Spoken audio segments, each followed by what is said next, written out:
香港这座城市光鲜、热闹、灯火通明，不眠不休。然而，你可曾想过，在那些熙熙攘攘的街巷里，在霓虹闪烁的夜空下，还藏着一些从不见光的秘密？在这些巷弄之中，有些故事可不是随便说给人听的。你知道那午夜时分的302路巴士吗？有人说，当你在夜深人静之时踏上这辆车，或许会遇见一些不属于这世上的乘客。还有弥敦道的无头黑影，他徘徊在街道一角，寻找着他的头颅。那些在午夜看到他的人，至今还心有余悸。但最诡异的莫过于高街鬼楼，那里曾是精神病院，无数受苦之人的怨气留存在此，成为夜晚无法平息的哭泣。有人说，那些冤魂还在哭诉着自己的痛苦，无法离去。接下来的这些故事听着就好，记得不必太过好奇，因为这城市里的秘密有些最好不要去寻。欢迎回到鬼影档案馆，带上你的耳机，准备迎接噩梦吧。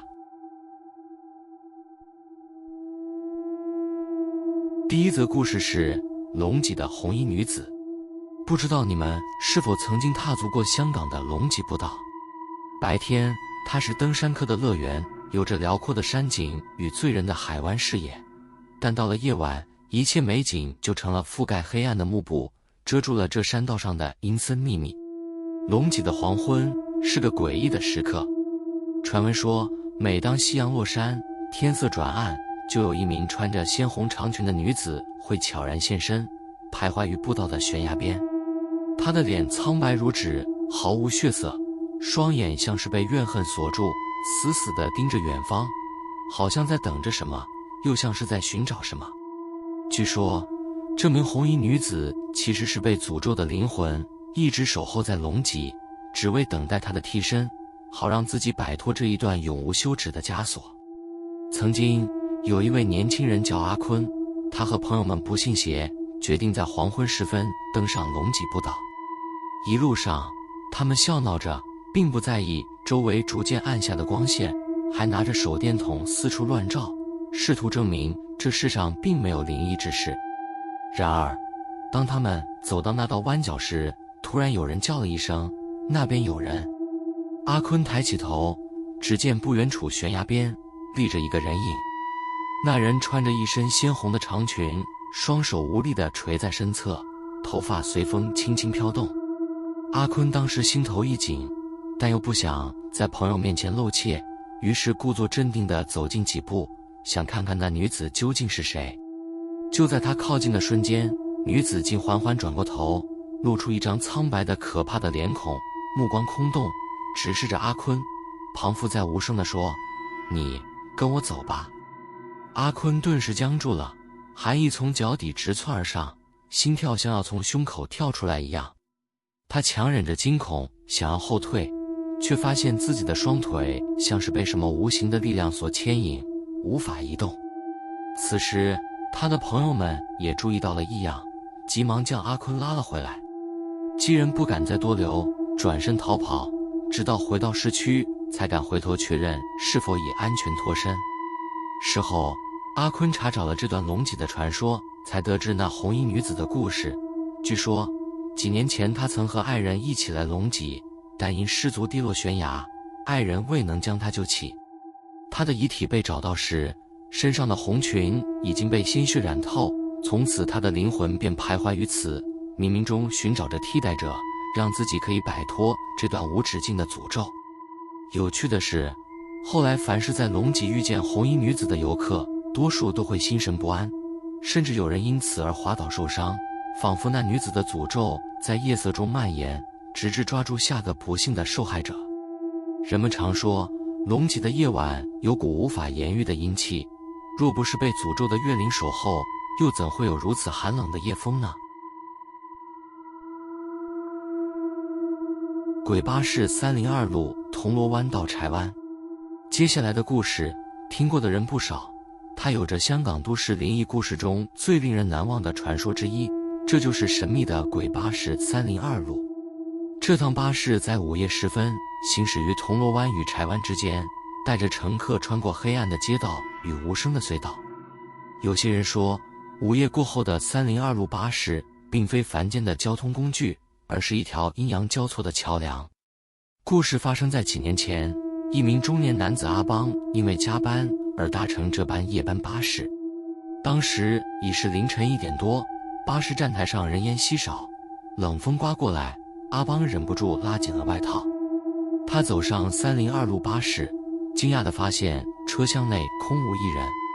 更奇怪的是，连司机的脸也模糊不清，仿佛被一层薄雾遮住，让人难以辨认。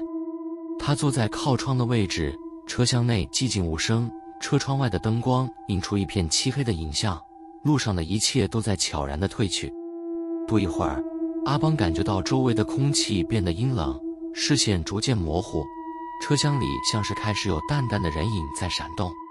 他惊疑地四处张望，惊愕地发现身旁座位上不知何时多了一个乘客。这乘客脸色苍白，双眼无神，神情空洞地望着窗外，好像并未察觉到阿邦的存在。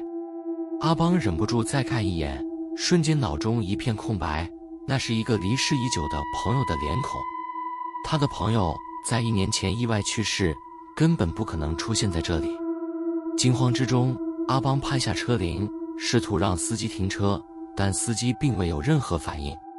巴士继续行驶着，直到进入隧道后，车内的灯光突然闪烁，几道模糊的身影在隧道的阴影中若隐若现。阿邦这才发现，整辆巴士上除了他之外，每一名乘客都神情凝重，眼神空洞，仿佛从未有人间的痕迹。等巴士终于驶出隧道，阿邦才惊魂未定地发现自己已到达柴湾。当他站在巴士站外，看着302路巴士驶远，才意识到那班车上或许从未有过真正的乘客。第二天清晨，阿邦得知自己当晚所搭乘的302路巴士并未开行，而他那班车的行车记录在午夜之后就中断了。后来人们才传闻，302路巴士的夜班次偶尔会化作阴阳界的幽灵之车，志在往来于阴间与阳间之间的亡魂，等待着那些迷失在夜路中的亡灵乘客。如今那条路线仍在运行，但无论车上有多空旷，若你发现身边的乘客有些异样，或许他们只是想看看故地重游的风景而已。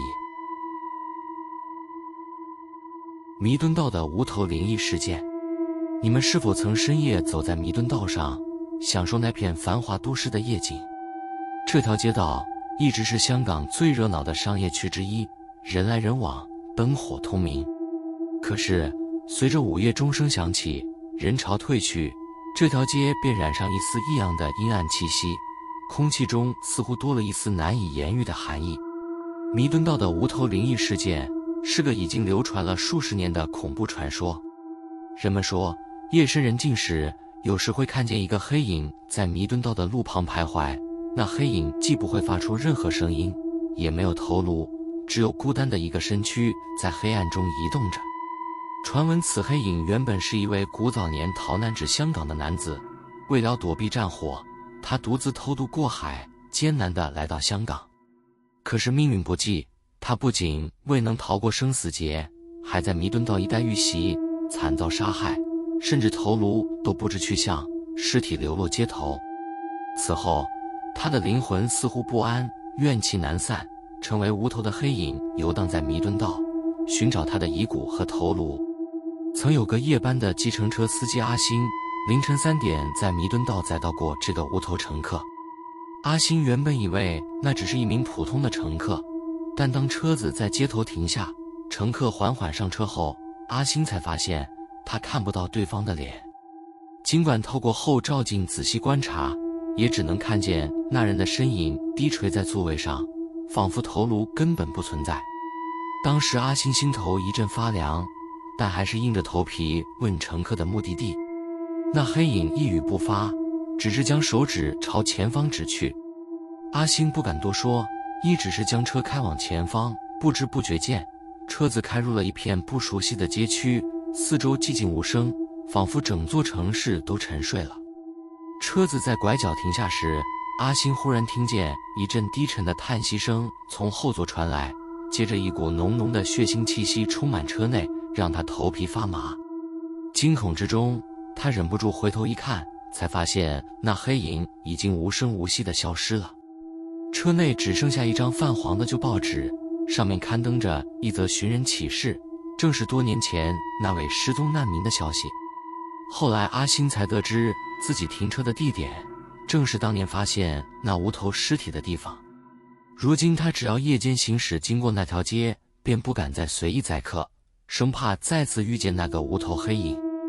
据说弥敦道的无头灵一直徘徊于此，渴望寻回自己失落的遗骨，也提醒着每个深夜在这条街上行走的人，别去打扰那些早已逝去的阴魂。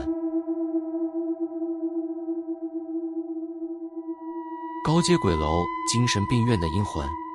说到高街，或许你们会想到那条位于西营盘的老街道，但我要告诉你们的是，一段比街道更惊悚的传说——高街鬼楼。这栋建筑在几十年前曾是香港最早的精神病院之一，因战火损毁后重建，数十年间成为无数病人与医护人员的黑暗回忆。如今的它已经改建成社会福利办公楼，但灵异传闻却从未消失，甚至日益深重。在这栋建筑的夜晚，经常会传来断断续续的哭声，那声音哀怨凄厉，仿佛是某个深陷痛苦的人在恳求解脱。据说，这声音来自当年病院的病人，有些病人因遭受精神上的折磨而失去理智，最终无法得到解脱，成了高街鬼楼的阴魂。我曾听过一名灵异爱好者阿俊的故事。阿俊对灵异事件一向好奇，便约了几位朋友在夜晚潜入这栋传闻中的鬼楼，想要一探究竟。他们带着手电筒、小型摄影机，意气风发地进入了这栋建筑，完全没想过自己将会遇到什么。刚进入大厅时，四周静得出奇，只有他们的脚步声在空旷的空间里回响。他们走上楼梯，来到2楼走廊。就在他们推开一间旧病房的门时，忽然听到一声微弱的哭泣从楼下传来，那声音悲凄凄惨，听得人心头发寒。阿俊感到不对劲，但朋友们还不以为然，反而更兴奋，准备录下这些声音。然而，当他们在走廊尽头的病房内架设摄影机时，门忽然砰的一声重重关上，屋内的气温骤降，寒意似乎直入骨髓。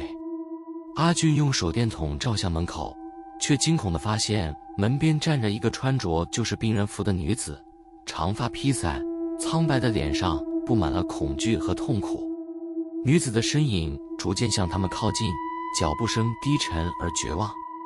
她的眼神空洞，仿佛看不到他们，嘴里却喃喃低语：“放我走，放我走。”阿俊一行人惊叫着，拼命拍打着门，想要逃出这个鬼地方。就在他们感觉被那女子的怨念所包围，意识逐渐模糊时，门忽然开了，几人跌跌撞撞地逃出高街鬼楼。事后，阿俊翻看录影资料时，发现摄影机中捕捉到了一段诡异的画面，那女子在病房中对着空无一人的墙壁拍打着，宛如一只被困在牢笼中的野兽。据说，当年有许多病人在这里饱受精神折磨，无法得到医治，最终死于病院的黑暗之中。他们的灵魂无法安息，徘徊于此，等待着被遗忘的救赎。即便高街鬼楼后来被改建成社会福利楼，这些冤魂依旧没有离去。只要有人胆敢进入这栋楼，便会听见那段遗失的痛苦回声。每一个城市都有它不为人知的黑暗，香港这座城市也不例外。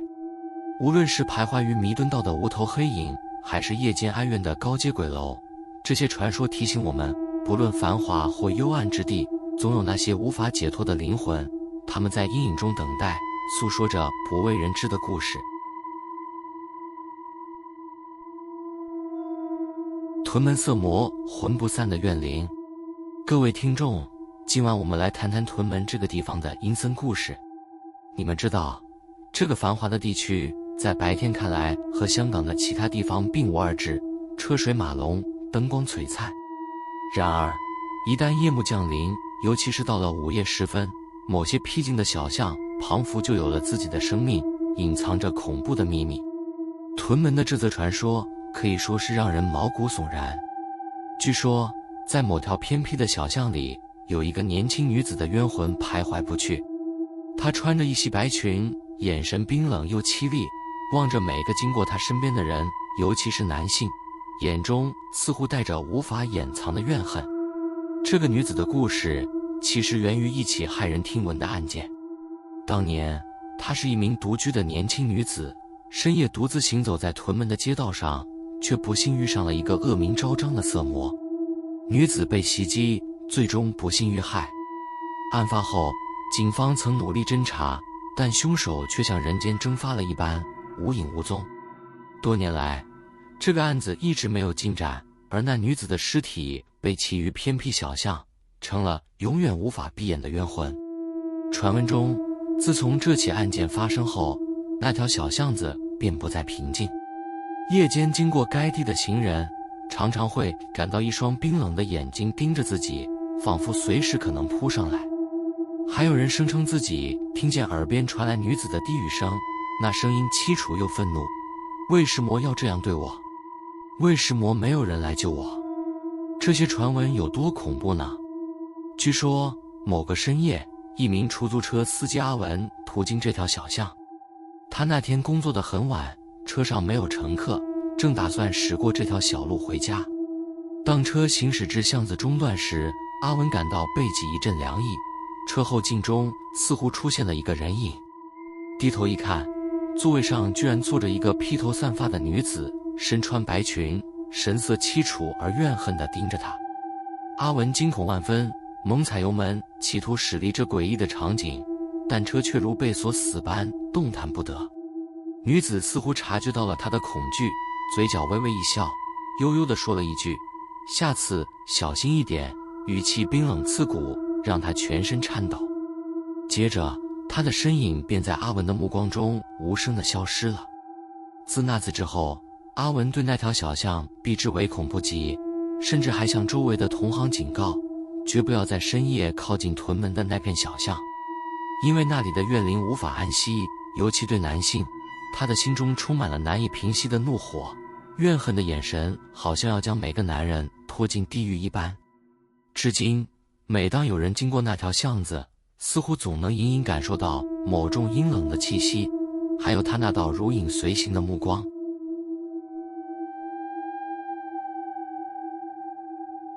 香港大学马寅初堂的灵异事件。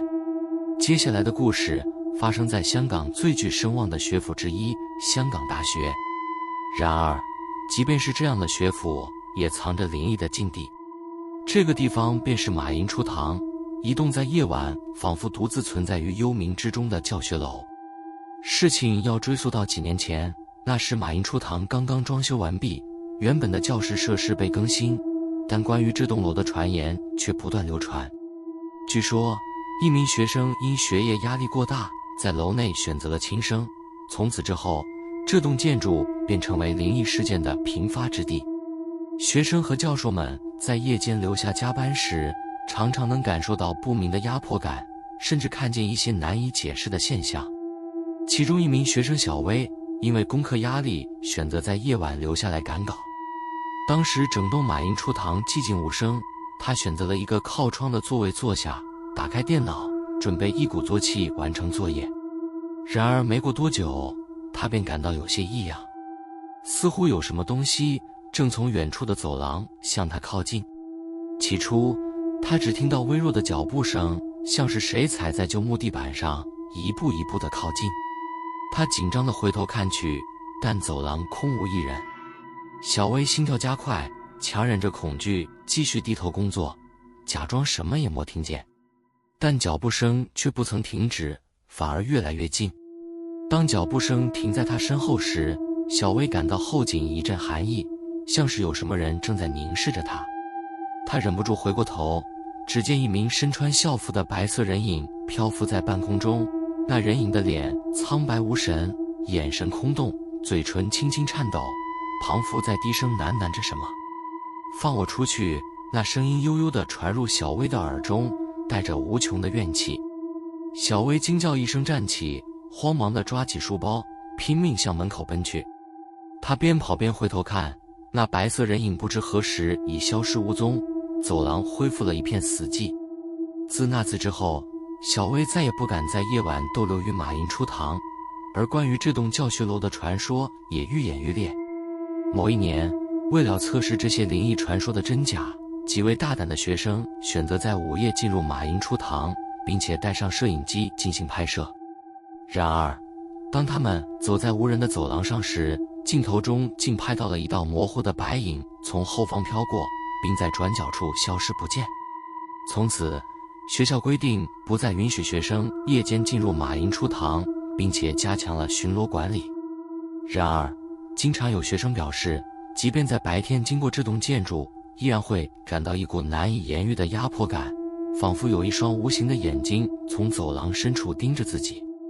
而在马营初堂的某些墙壁上，总有些奇异的影子无法抹去，像是亡魂留下的痕迹，诉说着这栋楼里无法散去的哀愁。香港这座繁华都市看似光鲜亮丽，但在夜幕降临后，总有些故事无法被阳光照亮。这些灵异传说不仅是人们茶余饭后的话题，更像是一面警惕的镜子，提醒着人们别轻易探究那些埋藏于黑暗中的秘密。喜欢这类型的故事的话，记得点赞、订阅鬼影档案馆，开启小铃铛，才不会错过每晚间的恐怖小故事。我是鬼影，我们下次见。